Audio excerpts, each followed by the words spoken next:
And hello and welcome to beautiful Babcock Field for tonight's Inside Panther Night scrimmage here at Washington Varsity Football. Ladies and gentlemen, I am joined and honored by Washington assistant basketball coach, PE teacher, Blake Bauer. I'm Eric Schermerhorn. Blake, welcome to the telecast. You said earlier it's as if we never left. Like to give a shout I feel like we slept here in spring and now we're back in the fall. It's good to be back in the box. Good to see some football on a Friday night, and I cannot wait for fall to get here. Next week is the season opener. Ready for the first home game in 2 weeks. Well, it's a beautiful night here, just over 80 degrees at Babcock Field. We are 2 weeks into the school year, and we are about ready to partake in some varsity football. The Panthers coming off a Mid-Illini championship, co-championship with fellow rival Metamora. I know that the talk in the halls has been that they want redemption. They want that by themselves. But first things first, let's talk a little bit about Washington. What are we going to be looking at in 2021? Some of the standout moments, players, etc. Well, players, I think what you're looking at, what everybody looks at is the quarterback. Okay, so to start, I believe tonight it almost looks like we've got number 6, Noah Burlett, the 5'11 senior, who it's looking like is going to start at least tonight. And then I'm sure you'll see another few guys like Jake Stewart to step in and play a role in that. So whenever you're talking about replacing somebody and it's quarterback, that's who you're going to talk about first. Sure, and now from quarterback, let's go to the wide receivers. I know that they're returning all-conference wide receiver. Last year he had a number in the 80s. This year he's number one. Number one on his jersey, number one in our hearts, Isaac Mapson. Isaac Mapson is a big target for whoever's playing quarterback in this program. He can catch the long ball. He can catch the short pass. He's shifty, and he's got outstanding hands. Earlier in the freshman game, there was a young man by the name of Andre Lewis that was on the field, made a couple nice plays. His older brother, senior number 4, Drew Lewis. Tell us a little bit about Drew. He's a big-time performer, especially on the defensive side of the ball. Good cornerback, got speed, he's got power. But then on the offensive side of the ball, what I think you might see from them is putting him in different positions, wide receiver, running back, kind of that H-back spot to get him in different spots over the field. Speaking of defense, on the sidelines, number 49, Brock Skaggs. Emotional leader, just a leader in general. Lost last year in the spring to a devastating knee injury. Tell us a little bit about Brock and his role in 2021. So Brock's role in 2021 is going to be a coach on the field or on the sidelines for him. He's sad, he's disappointed, but man, I got him in PE class and weight training, and he is in good spirits. He is rooting for his teammates, and he is ready to see them perform. The linebacking core is definitely missing out, Brock Skaggs. But they do have number 13, Cade Bescheid, a physical, intimidating alpha out there on the football field. Cade brings a lot to the Panthers. He's going to be their defensive leader. He's going to be the guy they look to for, the big play. He's going to be the guy they look to for the big hit. So he'll be the guy providing those big plays for the Panthers on defense this year. Let's turn to the action on the field. The Panthers are lined up black versus orange. We'll do our best to do everything we can to let you know exactly who's out there. It's going to be tough to broadcast both sides since they're all Panther boys. I see Isaac Mapson is wide right. We have in the slot that looks like number 11, Brock Pollitt, 6 foot, 180-pound senior. And you are right, Coach. That is number 6, Noah Burlett, taking a shotgun snap. Noah Burlett, a St. Pat's grad. I was privileged enough to have him in class last year. He was in our 5th hour class. Noah is a hard-working young man that's going to bring some grit to the Panther backfield. I'm excited to see what he can do back there, running the ball, throwing the ball, and then obviously when you talk about quarterback, what kind of leader is he? I'm excited to see what he's got tonight. Just watching the wideouts right now between Lewis, Mapson, and Pollitt, that is some dynamic athletes on a high school football field. Pollitt had a big breakout game against Canton last year for 3 touchdowns. I think he's another one of those guys they're going to look to for big production offensively. And that's Lewis in the open field. That's where he can work his magic. Lewis is still on his feet. That appears to be a weight room that young man has lived in. You and I have watched that, witnessed that. You get a squat rack and a squat bar, and Drew Lewis put on one heck of a show in a weight room. It is impressive. He has worked hard this summer to change his body. He has really, really developed as an athlete, and he's going to keep getting better. He was brought down by number 42, Connor Rose, a 5'11" senior. So the Panthers are under the direction of Darryl Crouch. Throughout the season of 2021, we're going to be broadcasting home games. Coach Crouch brings so much to the table. It has now been brought to the public's attention. Coach Crouch is 3 years away from retirement. That is going to be an incredible loss for this program, for this school, but we're going to get everything we can out of Coach Crouch in the next 3 years. Absolutely, we will. He's all in for the next 3 years, and he's going to put his heart and soul into it. You know that. There's number 8, Jack Lemus. When Jack Lemus isn't starring as a running back, Jack Lemus was playing center field for the state-bound Panthers in the spring of 2021. An athlete that's got a quick burst. If he finds any kind of seam, Jack Lemus can be gone. If he hits the hole and he can get space, yes, he's a dynamic playmaker.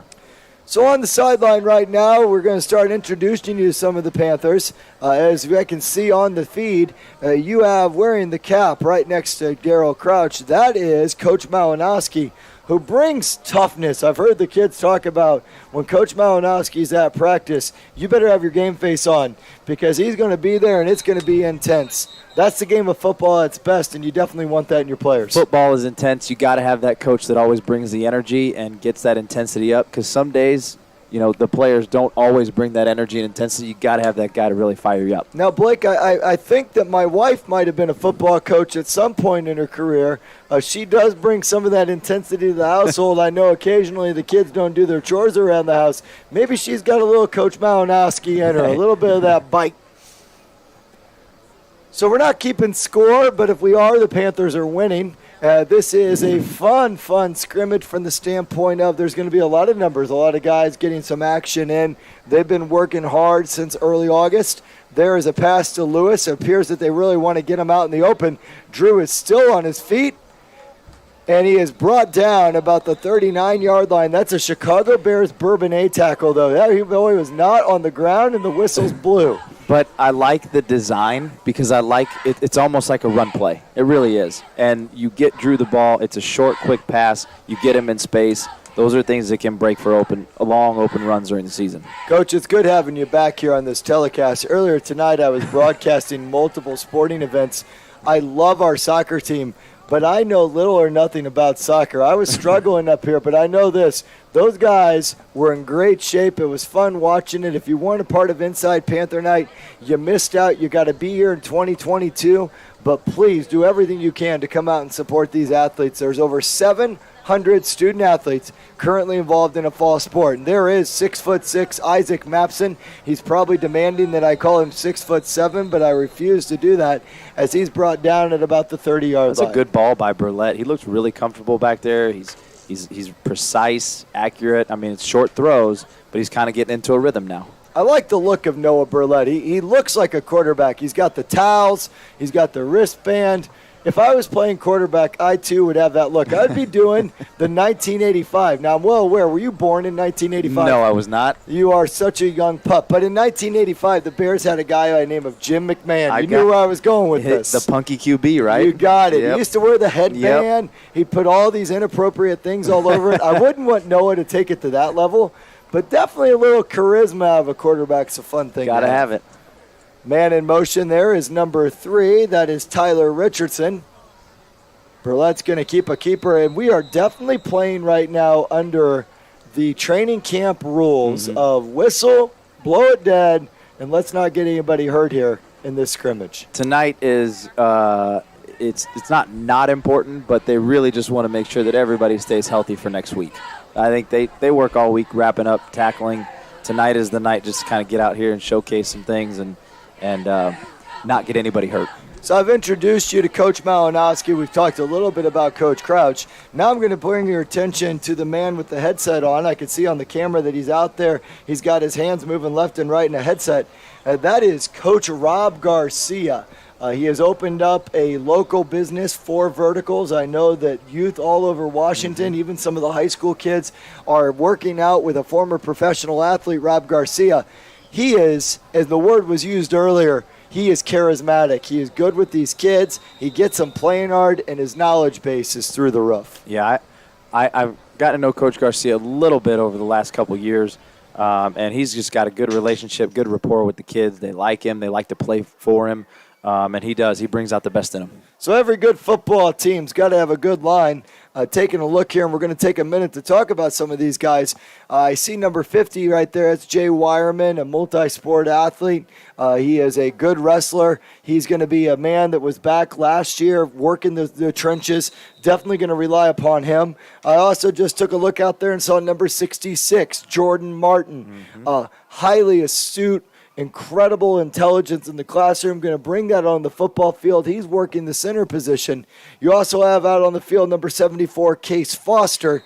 Perhaps you recognize that name if you're a Washingtonian. Foster is synonymous with great athletics. Uncle Todd, Purdue basketball player. Is that his uncle? Iconic, okay. Yes, sir. Iconic football player. And, of course, his dad, Scott Foster, was a good baseball player, a good basketball player, and one heck of a football player. I got to golf with Case, by the way, Coach, about 3 weeks ago. We were out on the links at Pinecrest. It didn't go well for Pine Lake, sorry. It didn't. That just tells you my golf background. I don't even know the name of the local golf course. But we were out there. You know, he teed off on the first hole, and it looked horrible. By the 18th hole, though, he looked really, really good. I won't talk about my game after 18. Ooh. The ooh is an indicator. If big hit on Burlette. If you're following on the screen, that was a big hit on Burlette.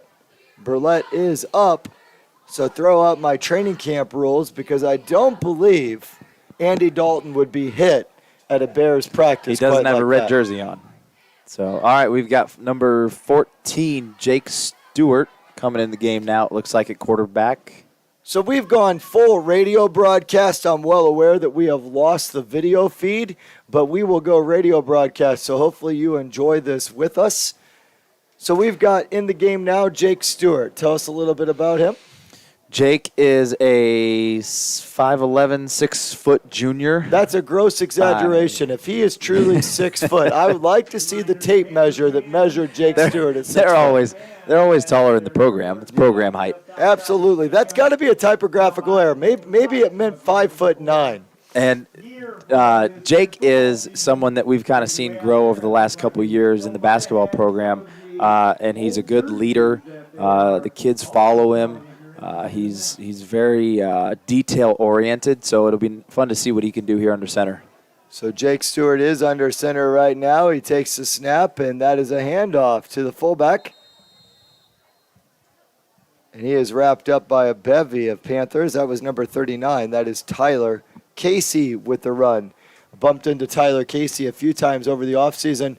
Tyler was at a local workout facility, MaxFit 360, working out with Adam Miller, putting in some time and putting in some extra effort. And that young man looks like he is rock solid out there. That's an off-season well spent of getting bigger and stronger. So tonight, as a former football player, quarterback yourself, are you working on communication? Are you working on the roles, the logistics of how to play more so than you are of actually executing the play? Yeah, I think tonight a big thing, too, is getting out there under the lights in front of people where you've got the whole atmosphere of the fans, the cheerleaders. I know there's no band here, but you kind of get that game environment that you look forward to so that next week it's not just a punch in the face of, okay, here's a game. Coach, I didn't want to interrupt you. That was a pick six by Mason Geltz on the field. Lewis went up, got a left hand on it. It was deflected, and Geltz was able to take the interception into the end zone.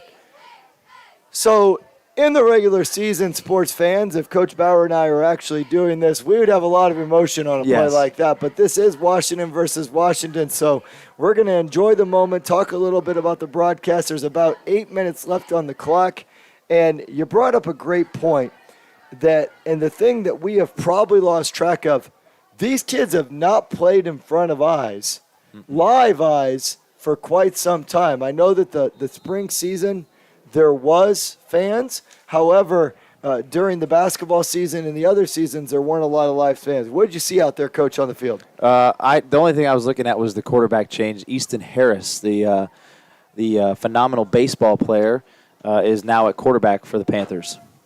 So Easton Harris, and Coach is referring to Kyle Wisher's state-bound team that ended up playing up in Naperville. Easton Harris played an instrumental role in that entire season. He's got himself a live bat. He's got a very, very good set of hands in the infield. And might I mention that he throws a baseball about 90 miles per hour. You and I standing in that box, I saw you around an animal just a few short weeks ago. You were scared to death of that animal when it was inside the house there. So I imagine you're probably a little bit scared of the baseball, too, coming at you 90 miles per hour. I didn't play baseball because I did not like the ball coming at me that fast. It was not something I wanted to be in that batter's box for. I've got really poor eyesight. I think I could just stand in there because I wouldn't even be able to see it anyway. I wouldn't be able to swing that fast. I think that could be the hardest thing to do in sports, potentially, is to hit a 98, 99, 100-mile-an-hour fastball. It is. But once you hit it, it could go far. The other day I was watching a White Sox telecast, and Garrett Crochet is a 22-year-old left-hander from Tennessee for the White Sox. He threw a 91-mile-per-hour changeup. So what's his fastball? I don't know. 200? 91. 91-mile-per-hour changeup. How much has baseball changed? That's a testament to how much these players have developed their strength programs and their strength gains. I mean, they're stronger than ever. And there goes Easton Harris on a quarterback keeper. So the Panthers are organically changing from year to year. That's the beauty of Coach Crouch. Coach Crouch is not the coach, a high school coach that says, this is what we're running, this is what we're doing. He adapts to player personnel. You know, if it's going to be Noah Burlett, if it's going to be Jake Stewart, if it's going to be Easton Harris, maybe a combination of all three. Coach Crouch is the master of working his plays around the personnel that are on the field. All three bring a different skill set, it appears, but all three can bring something to this Panther team. And I think that's what makes Coach Crouch as great as he is. He adjusts to what his players are good at. He doesn't say, do this because this is what we do. No, we do this because this is what you're good at. So the Panthers are playing tonight without star Cade Bescheid. Opportunity for other guys to get some moments either on the defensive end, because Bescheid, of course, is the anchor of that defense now that Skaggs is out. And I noticed that Tyler Casey's anchoring down the backfield as a fullback. So interesting moments right now where some guys perhaps with some varsity inexperience are gaining that live here. This is valuable live experience for those guys who haven't had it before.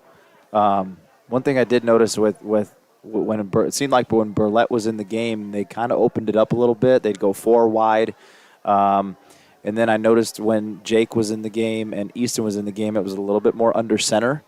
So if that's Noah Burlett potentially being not as tall of a quarterback, and Jake Stewart's about the same height, but it looked like they were kind of getting Noah out and kind of getting him on the edge, getting him moving and utilizing his mobility. Coach, we're watching guys right now as they're changing uniforms on the sidelines. In fact, some of them are changing shoulder pads on the sidelines. Talk to me a little bit. I'm unaware of this. I played football. Different shoulder pads for different positions? Is that what I'm seeing going on right now? I think the linemen have bigger shoulder pads. As a quarterback, I had smaller shoulder pads so I could throw. I didn't throw well. Of course you did. But I had smaller ones. I actually ordered the biggest shoulder pads possible to try to make myself look like Hulk Hogan out there. Someday, maybe in 2021, maybe at our first home game, I'll tell our fans out there about a nice story about a moment that wasn't quite a moment for me. But you're going to have to come back later on. I'm not going to use up that great story here in a scrimmage without a video feed as we just sit up here and pretty much talk to ourselves with maybe 2 listeners. That very well could be that could very well be my son and daughter at home right now. We're at 5:54 remaining here in this scrimmage, and all that's happening is some of the offensive players that were just playing for the black team are now switching over. I've seen Drew Lewis switch over. It appears that some of the offensive linemen now are rolling over on the defensive side of the ball. I see Jay Wireman now is switching over. So excited to see some of these guys now go to the other side of the football. It is Ironman football, two-way play. Did you play defense, Coach? For freshman and sophomore year, yes. Well, I should say that. Freshman year, yes. Sophomore year, a little bit. And then you went that, to the skinny shoulder pads, and you never went back. Yep. That was it. So next week, Friday, talking in the future, the Panthers are going to be traveling south, and they're going to be taking on perennial powerhouse Highland. Highland is a playoff team year in and year out. Dr. Kyle Freeman, superintendent of Washington High School, graduate of Highland, football player at Highland, highly involved, active with the JFL program here. I've been able to sit down and talk to Dr. Freeman a little bit about the tradition of Highland. This is a very good football team that the Panthers are traveling to this Friday. And I don't know a lot about Highland, but it's not a team that you hear of coming up here to play much. And really, have we ever played Highland before? I'd be lying to you if I answered that. I don't know if we have. At least in the recent years past, we have not played them. But I think just from talking to some of the coaches, this is going to be a good test to see where we are at heading into the season. I'm excited for the coaching staff and the fellows, though, because they get to make a car ride, boat ride. It's definitely not a boat ride. They get to take a bus ride. You could take a boat ride. You could. That's true. You go from the Illinois to the Mississippi. It might be a little roundabout way, but that might take you a while. But they're actually going to travel. They're going to get out of the area, and I'm really looking forward to playing some new competition. Remember, in 2021, we were only the Mid-Illini. It'll be good to see him play those non-con opponents, Highland and then Kankakee in week 2. And I think those two teams will probably give you what you need to prepare for the Mid-Illini. Absolutely. So we are still in a delay here. The teams have switched. We now have basically some of the fellas that were playing on the offensive side of the ball have switched over to the defensive side. So they will continue to work. They will continue to hone in on their craft. The football team's been at it for about 2 weeks, but this is the first time that they've been able to showcase their talents to a large crowd. I do know last night they scrimmaged. It was a controlled scrimmage under the lights. So this team puts in the effort. They put in the work. And there is a nice play by the defensive end. That is number 50, Jay Wireman, the second time his name has been mentioned on this broadcast. I think Jay's going to be a big player this season, offensively and defensively. You know, he's a strong kid. He's quick. He can make plays like that. He's a guy to watch for sure this year. So we'll try to identify a few more of these players here in the closing minutes of this live scrimmage. You can see on the defensive line, there's all sorts of shifting going on. I see a number 85 on the defensive line. That's Noah Hoogerwarf. Number 19, a DB lined up. That's Evan Grazier. And under center, in the shotgun, actually, that's Noah Burlett. He swings the ball out, and there is a fumble on the play. And that ball is recovered by a Panther. That's good stuff. That's good stuff. I was waiting for a response. I was trying to think of something clever off the top of my head, and I couldn't. Yeah. Not very clever on my part either. We're we're freelancing this a little bit tonight. We don't have, usually we have notes and we have prep and. Yeah, this is a little bit like teaching. It's a little bit like teaching. Every now and then you just got to work and you got to figure things out on the fly. We're definitely doing that. We don't have a camera working. Who really knows that the audio is working right now? It may not be. We may be talking to ourselves. You know what? This would not be the first time that I personally was accused of this. This might be the first time you are, so welcome to that club. That ball is aired out, and a nice play. A little bit of a hand war going on there between number 19 and Evan Grazier and number 15, Spencer Highbreeder. There are flags on the play. Defensive pass interference. Spencer Highbreeder brings some size to the Panthers. He does. About 6'6". A nice ball. It probably had about 30 yards. It was a good ball. It was. They're letting Noah kind of throw it around a little bit. It's fun to see. So as we develop this team, as we watch this team grow, I'm looking forward to Highland. If you were to predict, and we have not sat down with the coaching staff yet, which we will, if you were to predict what the identity of this offense is going to be, without saying a certain player, are they going to be pass-oriented? Are they going to be run-oriented? Are they going to mix and match? What's your prediction? If I'm just basing it off of this scrimmage, I'm thinking it's going to be a good mix, and I think those pass plays are going to be quick. They're going to be short passes to get guys like Mapson and Andrew Lewis the ball in space, and they get it out of Burlett's hands quickly, and they have room to make plays. That's kind of what I see. And then you've got a couple good running backs in Borges and Jack Lemus that you can kind of run some power game. If Beachside was playing tonight, he would probably be in there at fullback running the ball a little bit. So I think you got a good mix here. Speaking of running backs, that was Jack Lemus that ran up the middle. Coach Crouch's play calling right now when they are running appears to be in between the tackles. Mm-hmm. Yeah, he is definitely a power guy. And I think that's what he loves at heart is the power. He's got the hat. What is it? Make the fullback great again. Yes, I think that's the hat he's got. Yes. But like you said, he adapts to his players. He plays to his strengths, calls plays to their strengths. So that's why he's great. It's been a busy night here at Inside Panther Night. If you were unable to attend, there were all sorts of activities across the board as Burlett airs that ball out. Good play and by there Lewis. is Peoria Journal star, top 10 pick defensively, Drew Lewis, making a well-timed athletic leap there. And he made it look easy. He did make it look easy. We've seen that on the basketball court. Coach, there were moments this summer, and Drew has earned compliments like this. He's lived in a gym. He's lived in a weight room. He loves the game of football. There were moments this summer on the basketball court where Drew was the best player on the floor, and Drew was the most dynamic athlete. And that's saying something because the competition that the basketball players played this summer was absolutely alarmingly good. It was very good, and you always say it. He's earned it. He's put the work in. You always say if you get in the gym and shoot, you can shoot in the game. And once you earn that, and you put that time in, you put that work in, he's seeing it pay off, and it's fun to see. He is really developing as an athlete, person, football player, basketball player, all around. Nice presence right there.